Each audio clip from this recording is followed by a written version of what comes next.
Care este diferența dintre a convinge și a manipula? Demersuri des întâlnite în marketing și vânzări. Iată întrebarea la care își propune să răspundă acest episod. Salut! Sunt Irinel Bogdan și îți urez bine ai venit la podcastul Pune Suflet.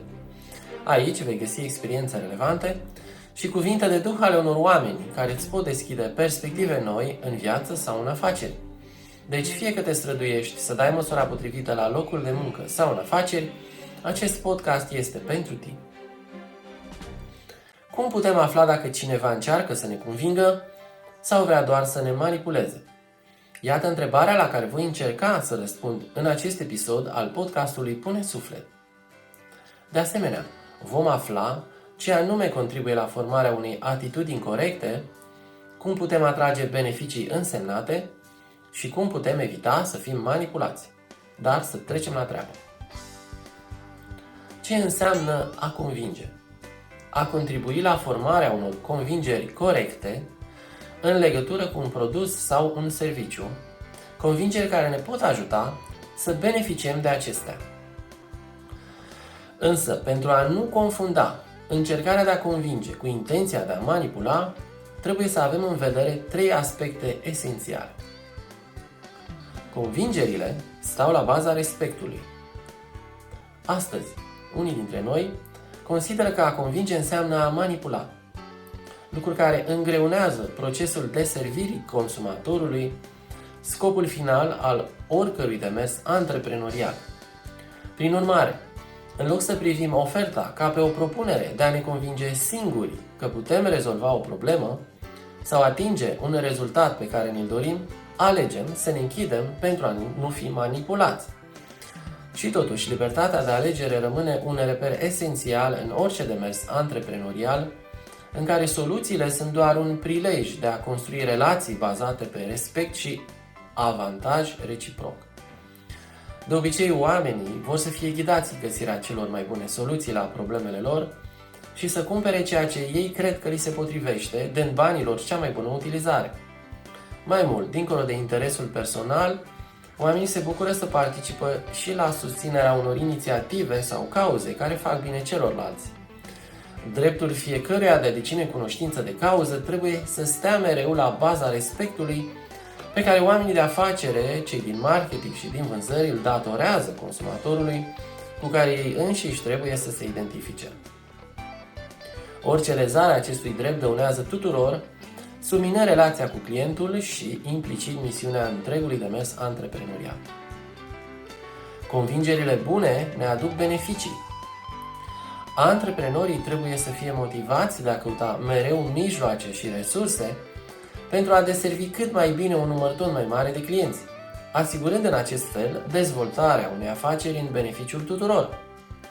Pe de altă parte, clientul, elementul cheie al oricărei afaceri, e de dorit să fie cât mai potrivit, adică să înțeleagă și să aprecieze just efortul și cauza căreia antreprenorul îi servește. Orice afacere concretizează o oportunitate pe care antreprenorul își propune să o valorifice cât mai bine prin soluții cât mai potrivite pentru clienții săi. Iar aceasta se întâmplă firesc atunci când clienții participă ei înșiși la creșterea propriului nivel de satisfacție. În acest fel, binele pe care îl primesc se amplifică într-un cadru de dezvoltare reciprocă în care fiecare e motivat să ofere mai mult pentru a primi tot mai mult. Convingerile juste ne feresc de manipulare. Un demers antreprenorial corect e o situație dezirabilă de pe urma căreia beneficiază toți cei implicați, inclusiv mediul înconjurător și piața.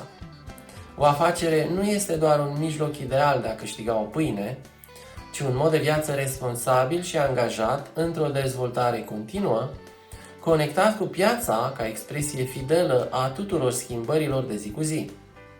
Din această postură, antreprenorul e la curent cu toate abaterile și abuzurile din piață, putând veni în întâmpinarea clienților săi cu soluții oportune care îi pot feri de influențele nefaste.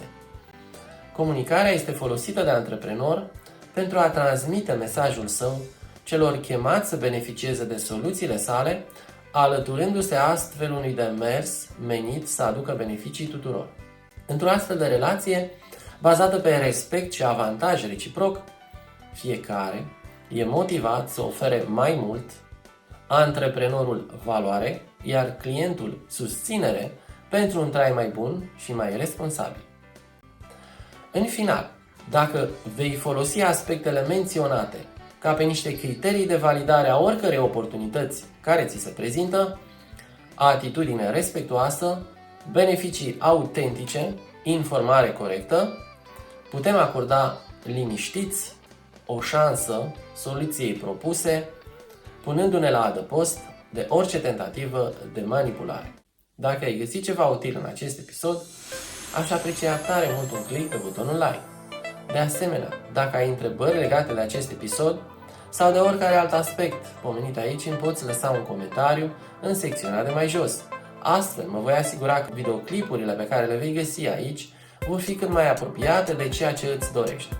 În continuare, dacă nu ai făcut-o încă, te rog frumos să dai click pe butonul subscribe pentru a putea beneficia și în viitor de conținutul postat. Iar dacă dorești să afli mai multe despre activitatea mea, mă găsești oricând pe irinelbogdan.com.